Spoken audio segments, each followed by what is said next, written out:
Mesdames, Messieurs, bonsoir et merci de suivre ce journal sur LCA, la chaîne au cœur de l'Afrique. Au sommet de l'actualité de ce jour, la visite du président du Faso au Sahel et au centre-nord. Un séjour marqué par l'inauguration d'infrastructures socio-économiques et une visite aux déplacés internes de Dori et de Kaya. La synthèse dans un instant. Et puis le syndicat des magistrats est en mouvement d'humeur depuis ce matin. Ils ont mis en suspens toutes les audiences publiques pour se faire entendre et trouver des solutions à leurs revendications. Le constat dans un instant. Enfin, au Soudan du Sud, un rapport de l'ONU accuse le gouvernement et les rebelles d'affamer les populations. Ce rapport est publié seulement 2 jours avant la date butoir accordée au gouvernement et à l'ex-rébellion pour former un gouvernement d'union nationale. On en parle dans ce journal. Voici pour les titres de ce 20h. Merci de nous suivre. Je vous le disais en titre, les magistrats burkinabés ont décidé depuis ce matin de reporter les audiences publiques à une date ultérieure. Une action qui vise à se faire entendre par le gouvernement qui, pour eux, reste indifférent jusqu'alors à leurs revendications. Des doléances qui concernent l'amélioration de leurs conditions de travail et l'épineuse question de la mise en œuvre de l'UITS. Bachirou Sawadogo et Judith Chimadi ont fait le tour de quelques juridictions. Ils nous font le point dans cet élément. Ils l'ont annoncé, ils l'ont fait. Le mouvement d'humeur du syndicat des magistrats est respecté. Ce vendredi matin, tout paraissait normal devant la cour du palais de justice de Ouagadougou. Mais dans les salles d'audience, le constat est tout autre. Elles sont désertes et il y règne un silence de cimetière. Mais où sont les juges et procureurs, peut-on se demander? Ils sont présents dans leurs bureaux respectifs, mais pas de jugement jusqu'à nouvel ordre. Tous les dossiers prévus pour être jugés en ce jour ne sont soit pas montés en audience ou tout simplement renvoyés au rôle général. Ils doivent retourner à la case départ et encore suivre le cours d'une nouvelle programmation sans une date précise. Cette situation, comme nous l'explique un avocat de la Cour qui préfère garder l'anonymat, aura sans doute un impact sur le système judiciaire burkinabé. La justice, c'est un service public et toutes les fois que ce service public est à l'arrêt, évidemment les usagers en pâtissent. Quelle que soit la forme dont on subira ce préjudice-là, il reste que ce préjudice est réel. Il y a des gens qui étaient venus pour rencontrer des juges pour rectifier leur nom, leur prénom, des gens qui sont venus pour voir leur dossier être jugé.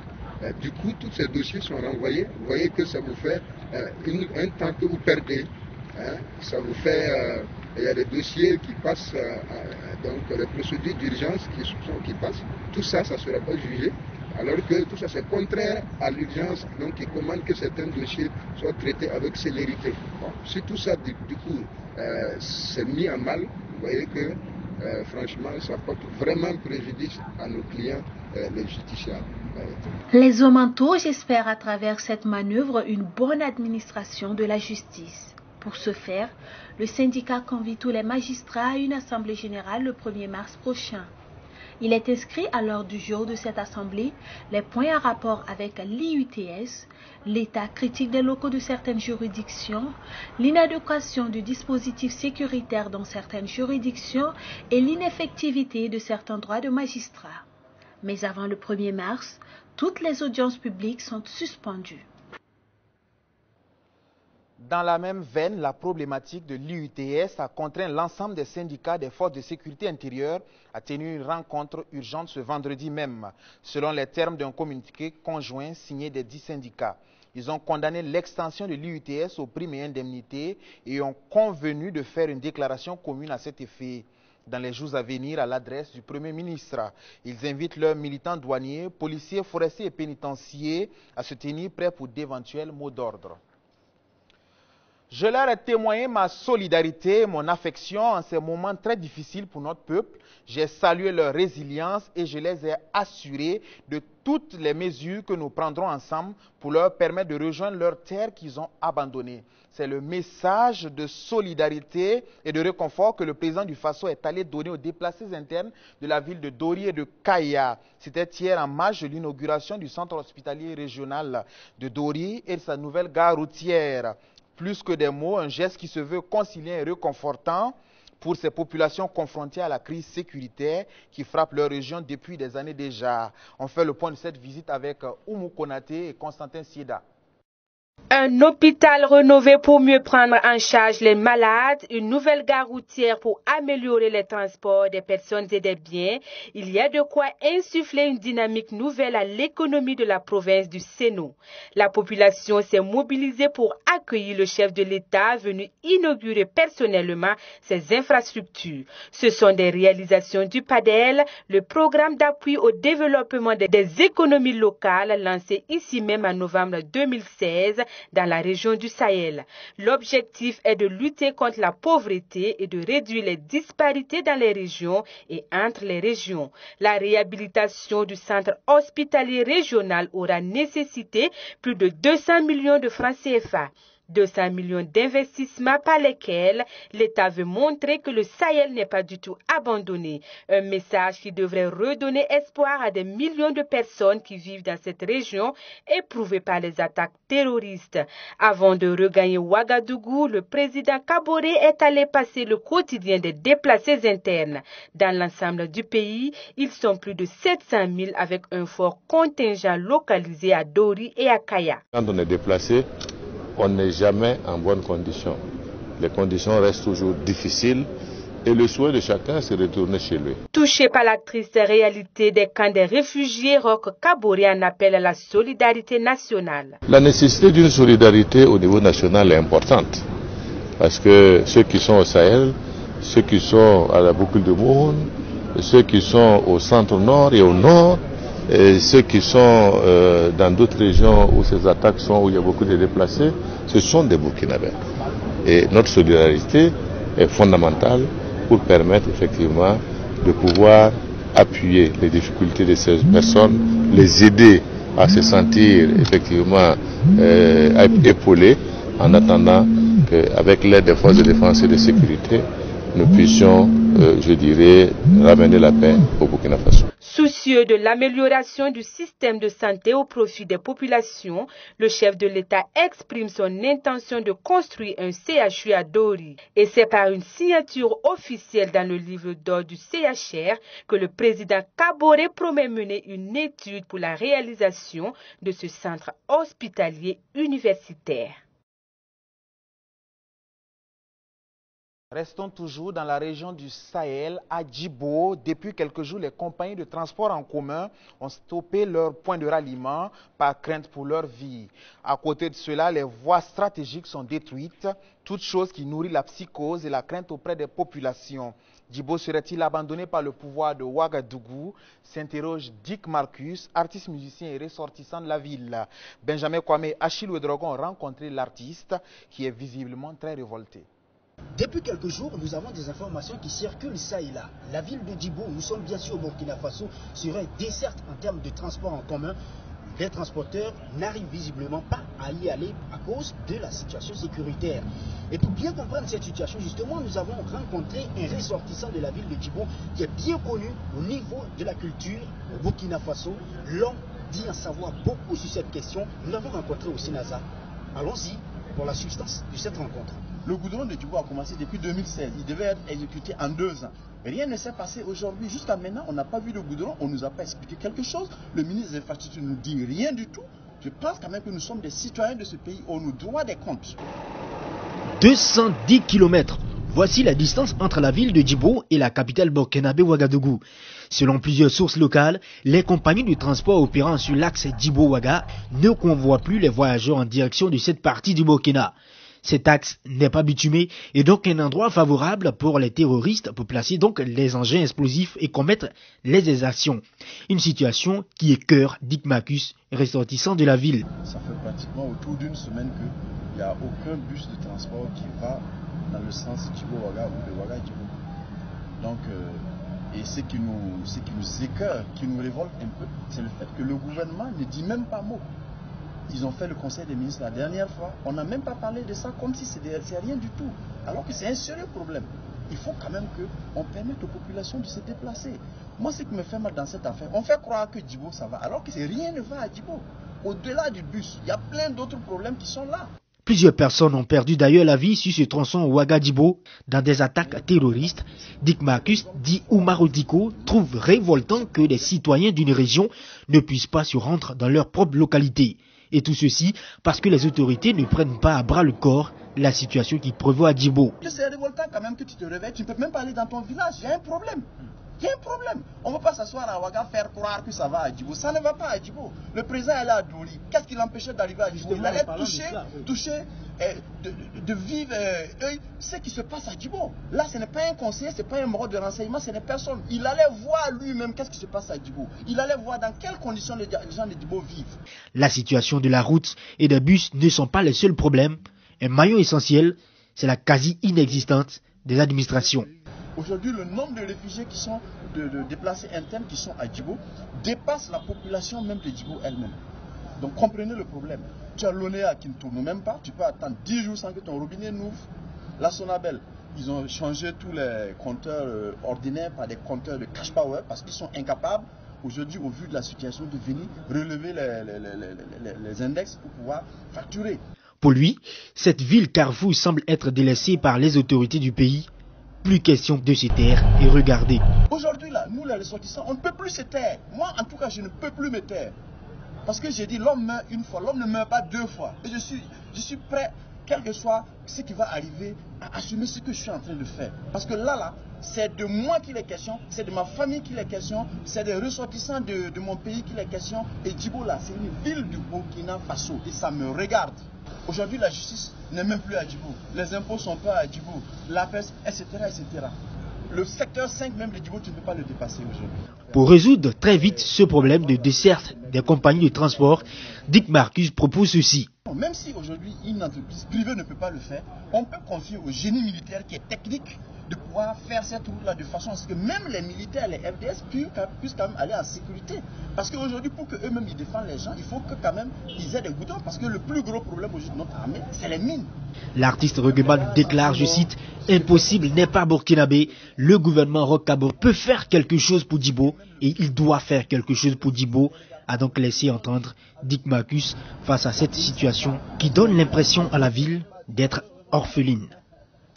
Des soucis techniques. Au Soudan du Sud, un rapport de la Commission des droits de l'homme de l'ONU inculpe les forces gouvernementales et les groupes armés. Le document est publié 2 jours avant la date butoir accordée au gouvernement et à l'ex-rébellion pour former un gouvernement d'union nationale. Le rapport onusien révèle que l'armée gouvernementale sud-soudanaise et les différents groupes rebelles en guerre ont délibérément affamé les habitants de ce pays. En leur refusant l'accès à l'aide humanitaire et en les forçant à quitter leur foyer. Les civils sont délibérément affamés, systématiquement surveillés et réduits au silence, arbitrairement arrêtés et détenus et se voient refuser l'accès à toute réelle justice, a indiqué dans ce rapport une commission des droits de l'homme de l'ONU. L'organe qui a écrit le rapport a été créé en 2016 par le Conseil des droits humains de l'ONU afin de rassembler des preuves qui pourraient être utilisées pour poursuivre en justice des auteurs d'atrocités. Pour l'instant, les autorités du Soudan du Sud et les forces proches de Riek Machar n'ont pas encore réagi aux conclusions de ce rapport. En Ouganda, les habitants du district de Kitgum, dans le nord du pays, mangent des criquets pèlerins qui ont dévoré leur récolte pour survivre. Une alternative de nourriture trouvée par ces paysans qui subissent depuis des mois déjà les affres de l'invasion des SEM. Cependant, certains s'inquiètent pour d'éventuels soucis sanitaires car le gouvernement ougandais a pulvérisé des pesticides dans les zones infestées de criquets pour tenter d'enrayer la propagation. Les habitants ont déclaré qu'ils attrapaient les criquets puis les faisaient bouillir et sécher avant de les faire frire. John Bosco Komalek, responsable du contrôle des vecteurs dans le district de Kitgum, a déclaré à l'agence de presse ougandaise que la consommation des criquets pèlerins n'est pas nocif et que ceux qui ont été capturés par les habitants n'ont pas encore été pulvérisés. On se souvient encore, l'invasion de criquets pèlerins a dévasté les agriculteurs en Somalie, au Kenya, en Ouganda, en Tanzanie, en Éthiopie et au Sud-Soudan, lors de ce qui a été décrit comme la pire invasion depuis 25 ans. Tous les jeunes burkinabés doivent participer activement et massivement au processus électoral. C'est l'appel lancé par le MJS, le mouvement des jeunes socialistes du Burkina. C'était jeudi dernier au cours d'une conférence de presse. Objectif, expliquer à l'opinion publique qu'elle est aussi concernée par les sujets d'intérêt nationaux, d'où sa participation aux prochaines élections demeure nécessaire. Le MJS invite chaque citoyen à se faire enrôler afin d'opérer son choix en novembre prochain. Benjamin Kwame Achille Ouedraogo, reportage. Le 22 novembre prochain, vous le savez certainement, se tiendront les élections présidentielles et législatives au Burkina Faso. Et les préparatifs vont bon train du côté de la CENI depuis le lancement de l'opération de la révision des listes électorales. Pour suivre la démarche, le mouvement des jeunes socialistes donne de la voix. Pour lui, il faut que les jeunes burkinabés se fassent enrôler pour une participation active des élections. 72% de la population burkinabé est jeune. Voyez-vous. Et je dirais aussi ceux qui sont en âge de voter s'inscrivent dans cette majorité des jeunes. Donc il va falloir que les jeunes s'approprient de ce processus, s'inscrivent massivement sur les fichiers électoraux afin d'impacter les résultats des élections législatives et la présidentielle à venir. Donc l'objectif ici, c'est d'amener les jeunes, en tout cas à s'enrôler massivement à ce processus, pour ne pas encore rentrer dans l'erreur, je dirais l'erreur de l'enrôlement des Burkinabés de l'extérieur que nous avons ici décrié, qui fut un échec. Mais pour se faire enrôler et voter, il faut aussi que le pays soit en sécurité. Le MJS interpelle à son tour le gouvernement recaboré à sécuriser les populations et les sites d'enrôlement. Nous interpellons l'autorité afin de mettre les moyens nécessaires pour accompagner les forces de défense et de sécurité. Naturellement, il y a d'autres moyens également que le gouvernement peut mettre en œuvre pour freiner le fléau. Donc, ici, c'est l'interpellation, mais également nous faisons des propositions. Dès les premières attaques, le MJS a demandé à ce qu'il y ait un effort national pour que la population elle-même puisse contribuer à apporter du soutien matériel ou financier à ce qu'on puisse accompagner les forces de défense et de sécurité. Le mouvement des jeunes socialistes est une organisation de politique de jeunesse. Elle est aussi une organisation de la société civile dont le but est de prôner les valeurs de la démocratie, la renforcer et défendre les libertés collectives et individuelles au Burkina Faso. Le mouvement pour le plaidoyer, la cohésion sociale, le retour de la paix et de la réconciliation nationale de Safiatou Lopez poursuit sa tournée. Hier encore, c'était au tour du Premier ministre de les recevoir. L'équipe de Safiatou Lopez est allée présenter au chef du gouvernement le mouvement et ses objectifs qui ne sont rien d'autre que de contribuer à la réussite de la réconciliation nationale au Burkina Faso. Compte rendu signé Benjamin Kwame Achille Ouedraogo. Le MPCRN, le mouvement pour le plaidoyer, retour de la paix et de la cohésion sociale et la réconciliation, continue sa tournée pour une union sacrée de tous les Burkinabés. Ce jeudi, c'est Christophe Dabiré, le Premier ministre burkinabé, qui a accueilli Safiatou Lopez et ses camarades. Et la demande de soutien était le maître mot de cette visite. Nous sommes venus voir le Premier ministre, déjà pour avoir son soutien et lui présenter le mouvement, les objectifs du mouvement. En tout cas, il nous a rassuré qu'il allait nous accompagner dans cette démarche pour la réconciliation, la cohésion nationale. Parce que tout ce que nous sommes en train de faire aujourd'hui, c'est pour arriver à avoir en tout cas l'organisation du dialogue national. Et pour cela, nous ne pouvons pas arriver si nous n'avons pas le soutien des autorités. Alors aujourd'hui, je peux dire que nous avons eu le soutien, en tout cas, il nous a rassuré qu'il nous soutenait dans cette démarche-là et qu'il était en tout cas disposé et disponible pour nous accompagner. Les acteurs du mouvement pensent que seul un dialogue national inclusif peut permettre d'aboutir à cette réconciliation qui débouchera certainement sur les questions de justice et de vivre ensemble. Le mouvement dit être satisfait de l'engagement du chef du gouvernement car lui-même est soucieux de cette réconciliation tant recherchée. Il nous a même rappelé que quand il a fait sa déclaration devant l'Assemblée nationale, il a parlé de la réconciliation nationale. Ça veut dire que c'est une question qui le tenait vraiment à cœur, qui le tient à cœur. Et donc il est disposé et disponible pour nous accompagner dans cette démarche, pour qu'on y arrive. Parce que nous tenons à avoir quand même un calendrier. Pour avoir le calendrier, Et ce sont les autorités qui doivent le faire. Ce n'est pas nous. Nous sommes juste un mouvement de plaidoyer. Sachez que le MPCRN est un mouvement ouvert à tous les citoyens burkinabés. Sa mission continue sur le territoire du Burkina Faso. Au Lesotho, le Premier ministre Thomas Tabane ne s'est pas présenté ce jour devant le tribunal où il devait comparaître pour le meurtre de son ex-épouse. Son secrétaire personnel a annoncé qu'il se trouvait en Afrique du Sud pour un contrôle médical. L'annonce a pris tout le monde de court. Le Premier ministre du Lesotho, Thomas Tabane, aujourd'hui âgé de 80 ans, est en Afrique du Sud depuis hier, quand la police a annoncé qu'il serait formellement inculpé pour le meurtre de sa première épouse, Lipoleto Tabane. Il avait annoncé le jour même qu'il démissionnerait de ses fonctions d'ici fin juillet, lors d'une allocution faite à la radio et à la télévision publique du Lesotho. Les faits se déroulent en Australie. Kanden, un enfant atteint de nanisme, est raillé sans cesse par ses camarades d'école. À bout, il décide de mettre fin à sa vie. Sa mère a filmé la scène qui suit à sa sortie de classe. La vidéo a fait le tour de la planète en quelques heures. 20 millions de vues. Suivez plutôt.